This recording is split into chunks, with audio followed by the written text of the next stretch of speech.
Hello बच्चों, कैसे हैं आप। मैं ऋषि कुमार झा सिग्मा गुरुकुल के यूट्यूब प्लेटफॉर्म पर आप सभी को सिग्मा गुरुकुल के विजय बैच के प्लेटफॉर्म पर स्वागत करता हूं। आज से मैं एसएससी जीडी और रेलवे एनटीपीसी के मोस्ट इम्पोर्टेंट क्वेश्चन की चर्चा करूंगा जो पेपर में आने वाले होंगे या पेपर के लिए अति महत्वपूर्ण होंगे।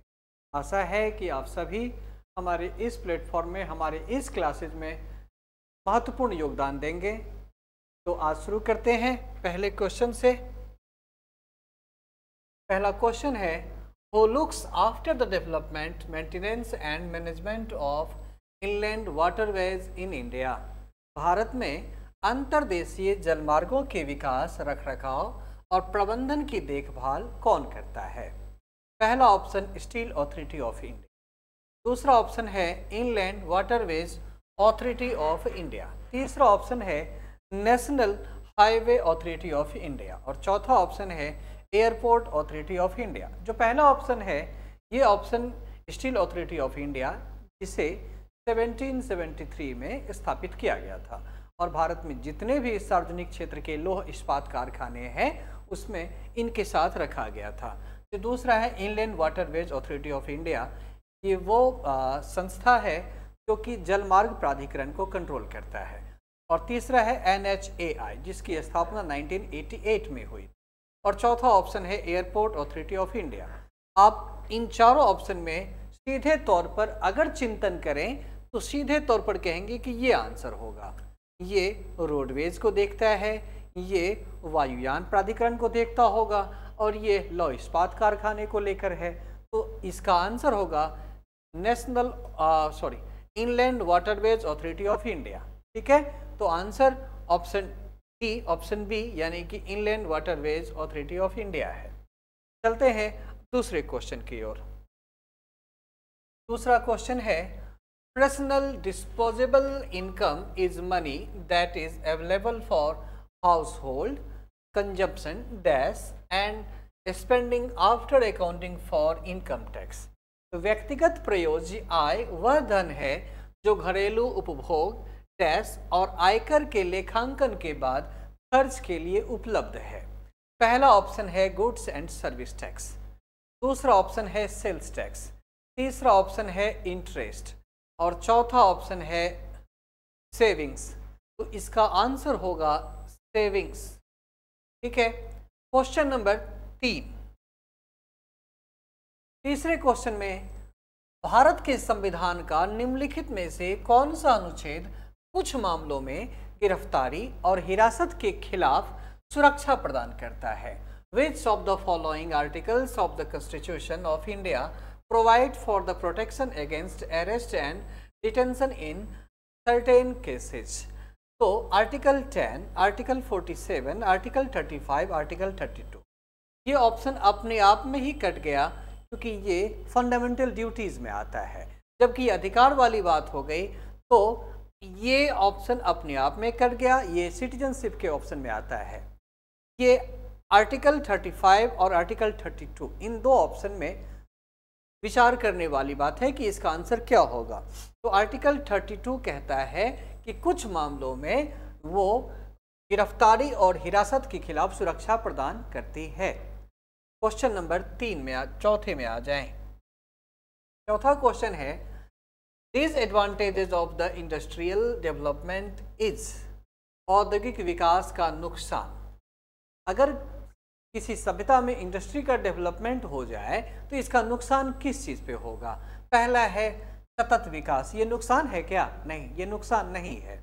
दूसरा ऑप्शन है पॉल्यूशन, ये नुकसान है। स्वाभाविक तौर पर जब इंडस्ट्री का डेवलपमेंट होगा तो प्रदूषण एक विनाशक रूप ले लेगा, ये अभिशाप है। तो इसका आंसर तीसरे चौथे ऑप्शन की हमें जाना भी नहीं है, तो ऑप्शन बी यानी कि पॉल्यूशन। पांचवा क्वेश्चन, अगर 4 मजदूरों की जरूरत है और 7 काम कर रहे हैं तो अतिरिक्त 3 मजदूर किस बेरोजगारी से जूझ रहे हैं? If there is need for 4 laborers and 7 are working, then what kind of unemployment are the extra 3 laborers suffering from. अगर 4 मजदूर की जरूरत है और 7 मजदूर काम कर रहे हो, आप सबको पता है कि भारत में ये मजबूरी कुछ ज़्यादा ही पनप रही है। अगर चाहे तो 4 मजदूर उस मार्जिनल वर्क को पूरा कर सकते हैं, लेकिन काम कितने कर रहे हैं? 7। तो स्वाभाविक तौर पर ये साइक्लिक अनएम्प्लॉयमेंट इसका आंसर होगा। आप खुद से चिंतन कर सकते हैं। जो बाकी के नीचे के 2 ऑप्शन है, स्ट्रक्चरल होता है ऐसा मजदूरी जो विनिर्माण उद्योग में किए जाएं, मैन्युफैक्चरिंग इंडस्ट्री में किए जाएं। डिस्गाइज्ड एक ऐसी बेरोजगारी जिसमें दिखाई नहीं देता कि ये व्यक्ति बेरोजगार है। तो इसका आंसर होगा साइक्लिक अनएम्प्लॉयमेंट या चक्रीय बेरोजगारी। चलते हैं अगले क्वेश्चन की ओर। निम्नलिखित में से कौन सा अप्रत्यक्ष कर का उदाहरण है? विच of the following is an example of indirect tax? सबसे पहले इस क्वेश्चन में जाने से पहले हम समझ लें कि डायरेक्ट टैक्स किसे कहते हैं और इनडायरेक्ट टैक्स किसे कहते हैं। तो डायरेक्ट टैक्स वो टैक्स है जो किसी व्यक्ति से सीधे तौर पर लिए जाए या उसकी संपत्ति पर लगाया जाए और वो ट्रांसफर नहीं किया जा सकता। और इनडायरेक्ट टैक्स वो टैक्स है जो किसी वस्तु और उसकी सेवाओं पर लगाया जाए। तो आप 4 ऑप्शन देखें। गिफ्ट टैक्स ये डायरेक्ट टैक्स का एग्जाम्पल है, कॉरपोरेशन टैक्स ये डायरेक्ट टैक्स का एग्जाम्पल है, प्रॉपर्टी टैक्स डायरेक्ट टैक्स का एग्जाम्पल है। यही एक बचता है, नाम से ही जाहिर होता है, गुड्स एंड सर्विस, वस्तु और सेवा कर। तो इसका आंसर क्या होगा बच्चों? GST, goods and service tax. अगले क्वेश्चन की ओर चले। चूना पत्थर, चाक और संगमरमर डैश के विभिन्न रूप हैं। Limestones, chalk and marble are different forms of. पहला ऑप्शन है कैल्शियम ऑक्साइड। ये साइंस का क्वेश्चन है, ज्योग्राफी में भी आते हैं। तो इसका आंसर होगा calcium oxide, calcium carbonate, calcium hydroxide, calcium phosphate. तो इसका आंसर होगा कैल्शियम कार्बोनेट। चलते हैं अगले क्वेश्चन की ओर।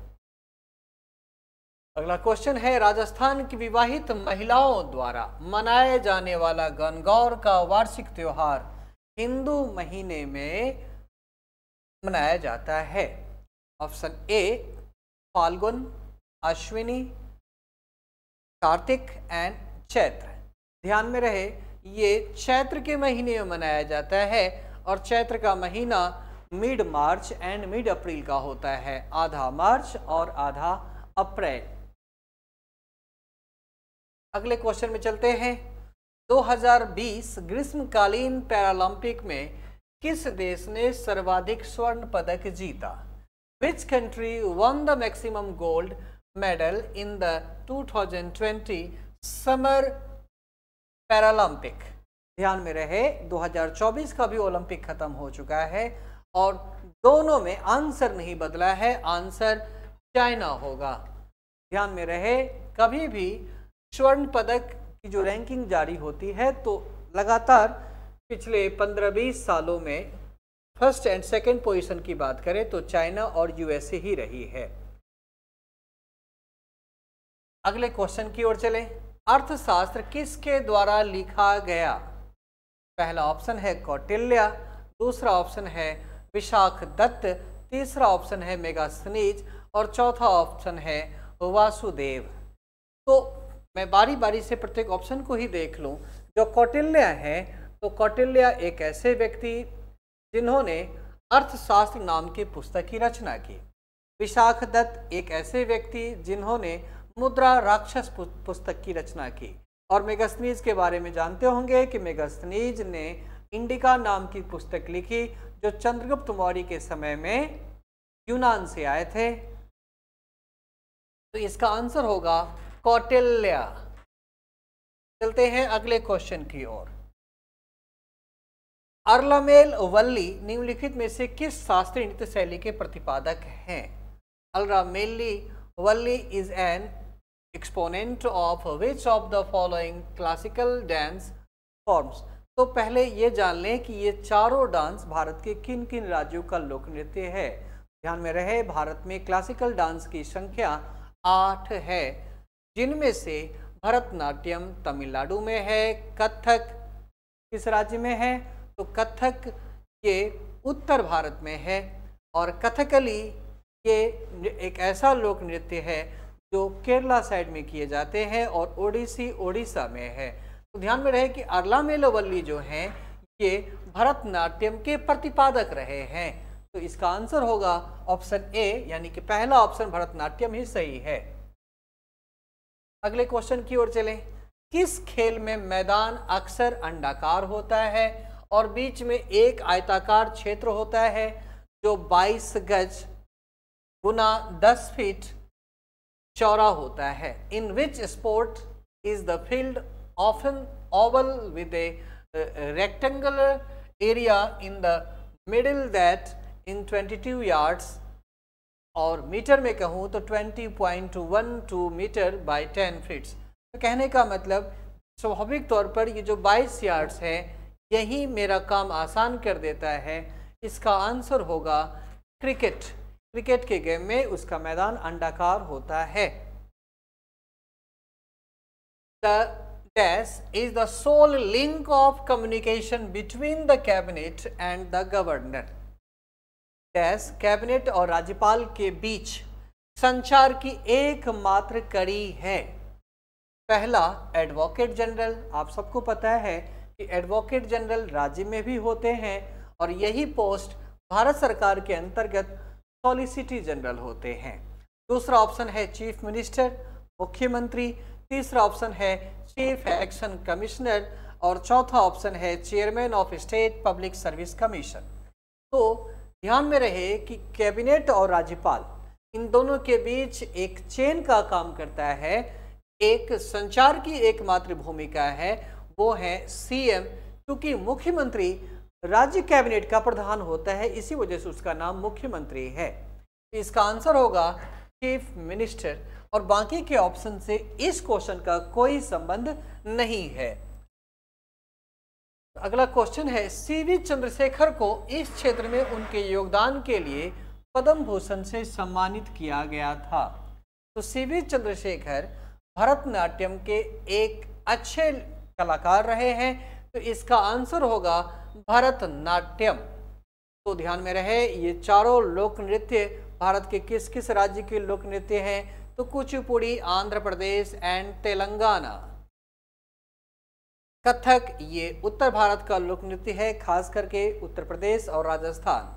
भरतनाट्यम एक ऐसा लोक नृत्य जो तमिलनाडु में किए जाते हैं, और मणिपुरी मणिपुर में किए जाते हैं। तो इसका आंसर होगा भरतनाट्यम। अगला क्वेश्चन है, देश की रक्षा करना और आवश्यकता पड़ने पर राष्ट्रीय सेवा प्रदान करना डैश के अंतर्गत आता है? तो पहला है प्रेम्बल ऑफ द कॉन्स्टिट्यूशन, जो कि आप लोगों ने क्लास 8 क्लास में भी पढ़ा होगा। क्लास 8 का पहला पेज यही कहता है संविधान की प्रस्तावना, और संविधान की प्रस्तावना संविधान की कुंजी भी कही जाती है, की ऑफ इंडियन कॉन्स्टिट्यूशन भी कहा जाता है। ये वही संविधान की प्रस्तावना है जिसे पंडित जवाहरलाल नेहरू ने संविधान सभा के सामने, कॉन्स्टिट्यूएंट असेंबली के सामने उद्देश्य प्रस्ताव के तौर पे रखा था। एक क्वेश्चन यहाँ से ये भी आता है कि उद्देश्य प्रस्ताव संविधान सभा के सामने किसने रखा, और एक क्वेश्चन ये आता है कि उद्देश्य प्रस्ताव का वर्तमान में क्या नाम है, या प्रस्तावना का पुराना नाम क्या है। तो प्रस्तावना का पुराना नाम प्रेम्बल ऑफ द उद्देश्य प्रस्ताव का पुराना नाम क्या था? संविधान की प्रस्तावना। और जो दूसरा ऑप्शन है directive principle of state policy, माफ करना, इसका ऑप्शन होगा नीति निर्देशक सिद्धांत, directive principle of state policy.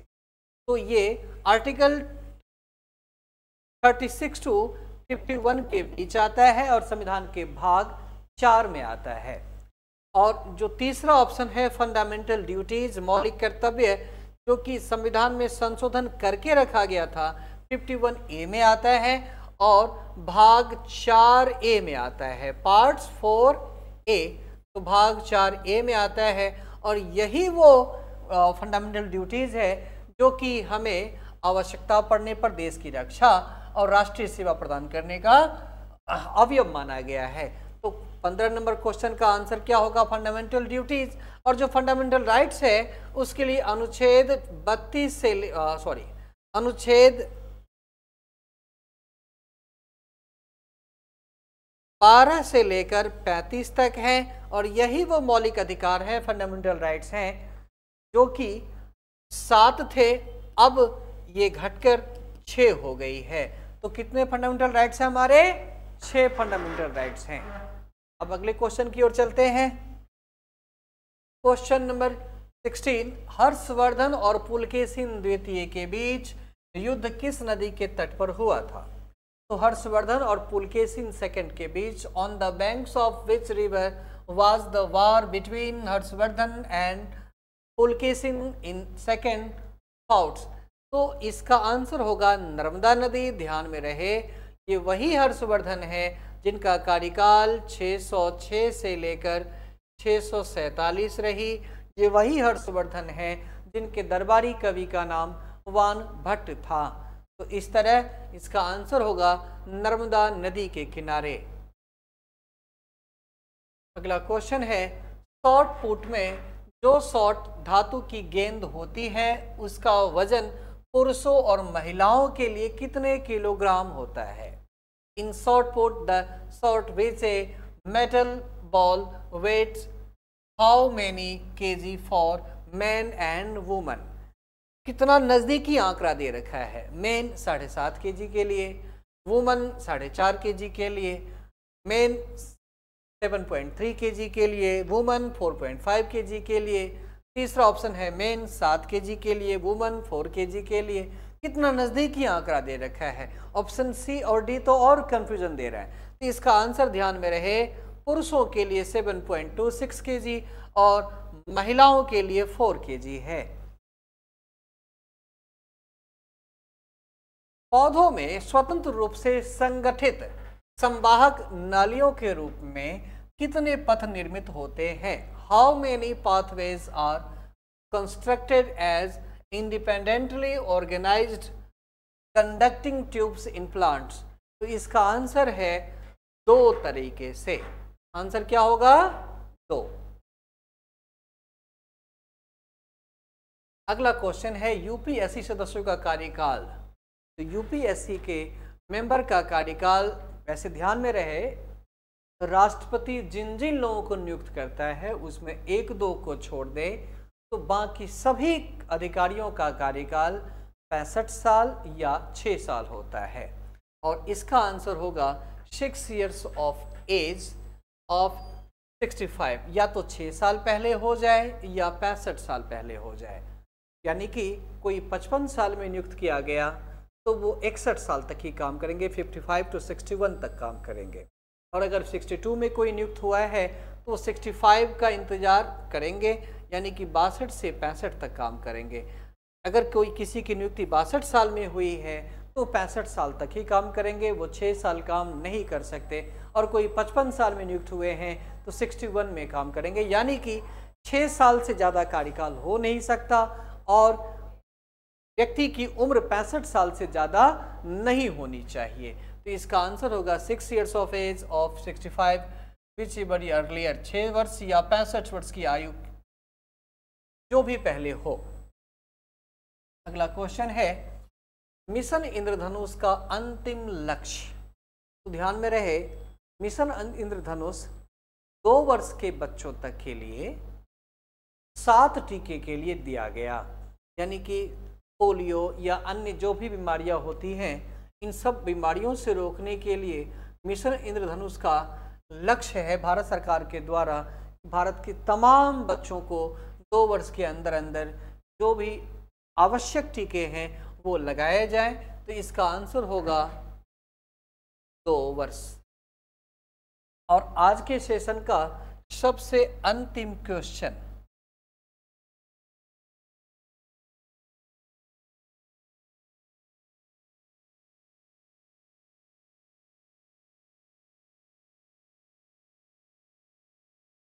आप करना, इसी क्वेश्चन थे। तो आज का सेशन कैसा लगा?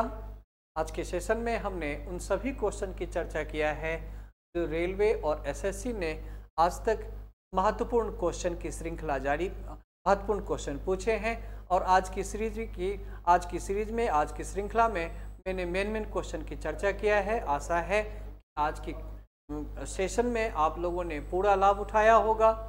ध्यान में रहे, मेरी टीम का, मेरे गुरुकुल चैनल का, सिग्मा गुरुकुल का एक यूट्यूब प्लेटफॉर्म तो है ही, साथ ही साथ टेलीग्राम चैनल भी है।